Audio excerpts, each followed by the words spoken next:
অধ্যক্ষ হযরত মাওলানা আব্দুর রব রহমাতুল্লাহি আলাইহি ছিলেন সুন্নতে নববীর একনিষ্ঠ অনুসারী ও আধ্যাত্মিক সুফি সাধক, সমাজ ও জাতির বাতিঘর।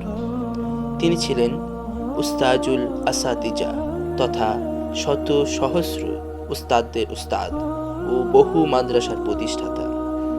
তিনি 1940 সালে বর্তমান ভোলা জেলার চরফ্যাশন উপজেলার উমরপুর গ্রামে এক সম্ভ্রান্ত মুসলিম পরিবারে জন্মগ্রহণ করেন। তার পিতার নাম সুফি রহিম বক্স এবং মাতার নাম মাজেদা খাতুন। তিনি উপমহাদেশের শ্রেষ্ঠতম ওলি আল্লামা আব্দুল গফুর বরিশালী রহমাতুল্লাহি আলাইহি এর ভাতিজা। তিনি ছোটবেলা থেকেই অত্যন্ত চিন্তাশীল এবং শৌখিন মনের মানুষ ছিলেন। এজন্য পরিবারের সদস্যরা তাঁকে আদর করে বাদশাহ ডাকতেন। পারিবারিক ঐতিহ্য অনুসারে তিনি বাড়িতেই বুনিয়াদী শিক্ষা গ্রহণের পর লর্ড হার্ডিংস ফাজিল মাদ্রাসায় সুফি ফজলুর রহমান রহমাতুল্লাহি আলাইহি, মাওলানা বদিউজ্জামান রহমাতুল্লাহি আলাইহি, মাওলানা আব্দুল লতিফ রহমাতুল্লাহি আলাইহি প্রমুখ বিদগ্ধ উস্তাদের সাহচর্য থেকে লেখাপড়া করেন। এরপর বুরহানুদ্দিন উপজেলার ছোট মানিকার আল্লামা সিরাজুল ইসলাম শরীফ রহমাতুল্লাহি আলাইহি এর কাছে লেখাপড়া শেখেন।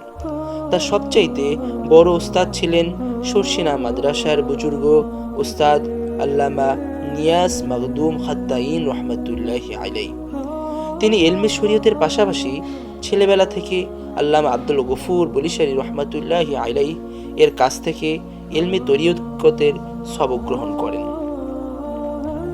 তবে অল্প বয়সে চাচাকে হারানোর কারণে তিনি আধ্যাত্মিকতার পরিপূর্ণ সবক গ্রহণ করেন রংপুরের খুঁটামারা নিবাসী আল্লামা মুশফিকুর রহমান রহমাতুল্লাহি আলাইহি এর কাছ থেকে। তিনি সারা জীবন আল্লামা আব্দুল গফুর বরিশালী রহমাতুল্লাহি আলাইহি ও সুফি মুশফিকুর রহমান রহমাতুল্লাহি আলাইহি এর আদর্শ ধারণ করে সুন্নতে নববীর ও আধ্যাত্মিকতার পরিপূর্ণ সবক মানুষের মাঝে বিলিয়েছিলেন জীবনের শেষ অবধি। বার্ধক্যে নুজু হওয়ার পরও দেশের বিভিন্ন জেলায় তরিকতের শিক্ষাদানে চষে বেরিয়েছেন। তাকে দেখলে যে কারোই আল্লাহ ও রাসূলের স্মরণে অন্তরাত্মা কেঁপে উঠত এবং সম্মান ও ইজ্জত করতে ইচ্ছে করত। পরিবারে ও সমাজে ইনসাফের মানদণ্ড ছিলেন তিনি। তার প্রতিষ্ঠিত উমরপুর গাফুরিয়া ফাজিল মাদ্রাসা নিরন্তর দ্বীনী খেদমতের জীবন্ত সাক্ষী।